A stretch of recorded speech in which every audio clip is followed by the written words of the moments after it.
Om Swastiastu.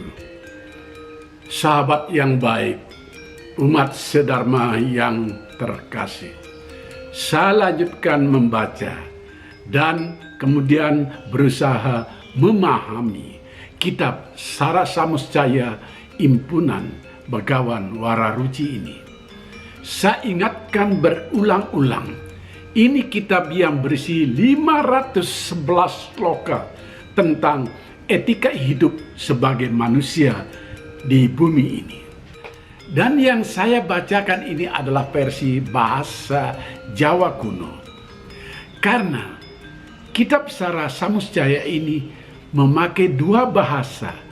Bahasa Jawa kuno atau bahasa Kawi dan bahasa Sanskerta. Pada seri kelima ini saya lanjutkan pembacaan mulai sloka ke-20. Temanya masih tetap keagungan Dharma. Ini sloka yang ke-20. Kunang parama artanya kadaning wai mangene tebu. Tan ikang tebu juga kanugrahan denika. Milu tekaning tresna latati. Separek ikang tebu milu kanugrahan. Mangkana tangwong make praweting dharma arta kama yase kesambi demike. Bagaikan tanaman tebu kala hujan, tidak hanya tebu itu saja yang memperoleh air. Tanaman lain yang berada di dekat tebu itu pun mendapatkan manfaatnya. Baik itu rumput, tanaman menjalar, dan sebagainya di sekitar tanaman tebu itu.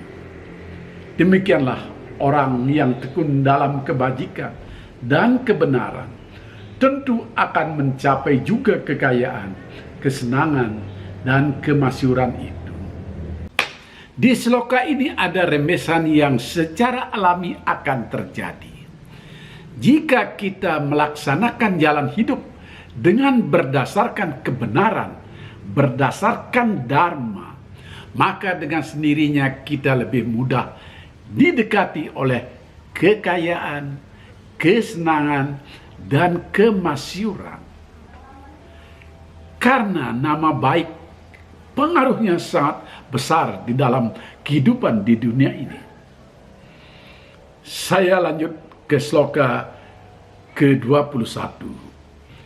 Kunang ikang wang gamawa ikang subekarma.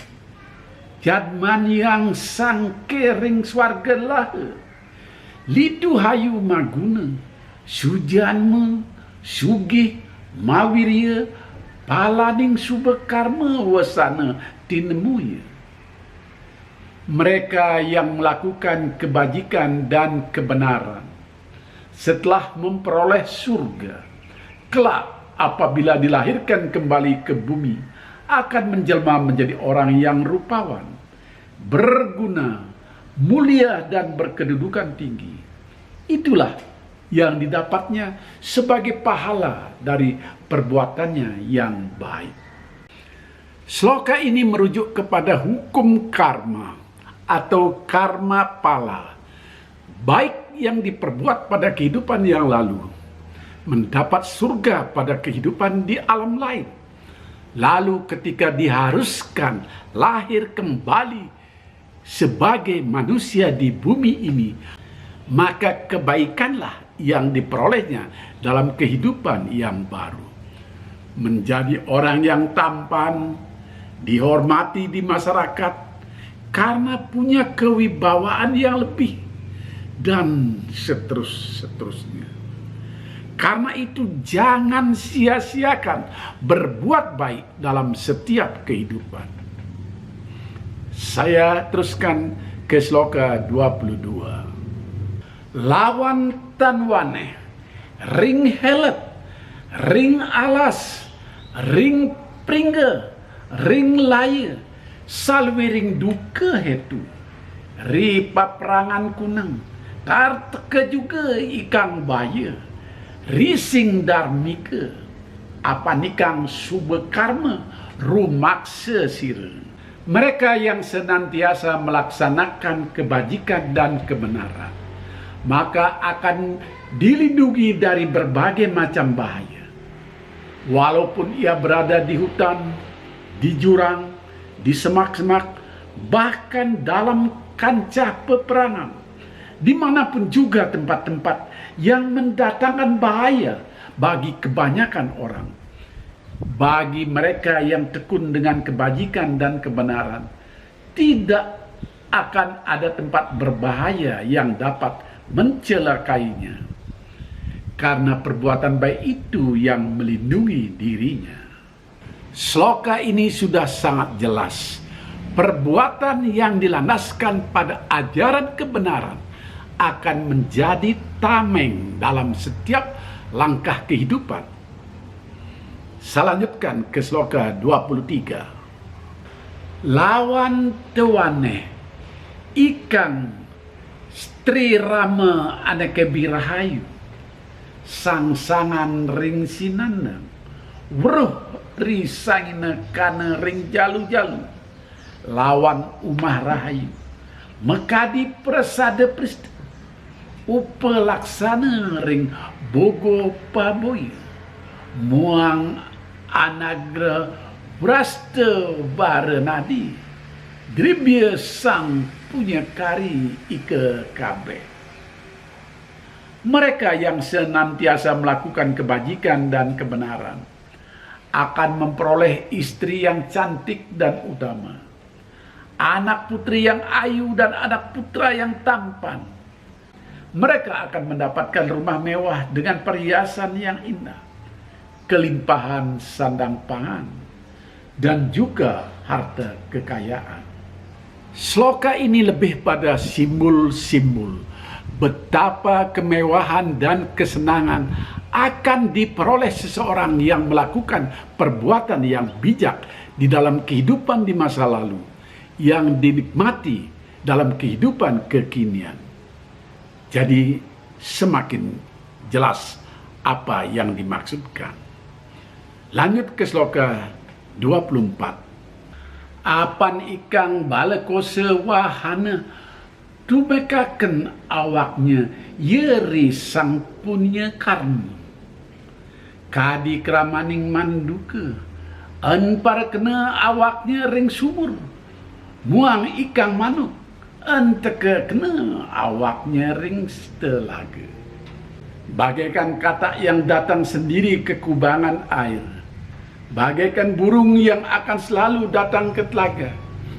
Demikianlah harta, kekayaan, dan kesenangan itu akan datang sendiri, menghampiri mereka yang teguh dengan kebajikan dan kebenaran.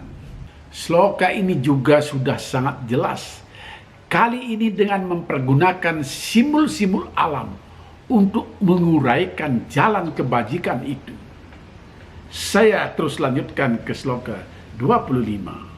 Matangnya dayani kesamangat, epagah kaditan keneng pati, luwir niran pangarjana jenana, arte kunangian pangarjana dharma, kadi katona rubangut maste karina, tepo ikan retu denira, asosana palaiwana juga sira.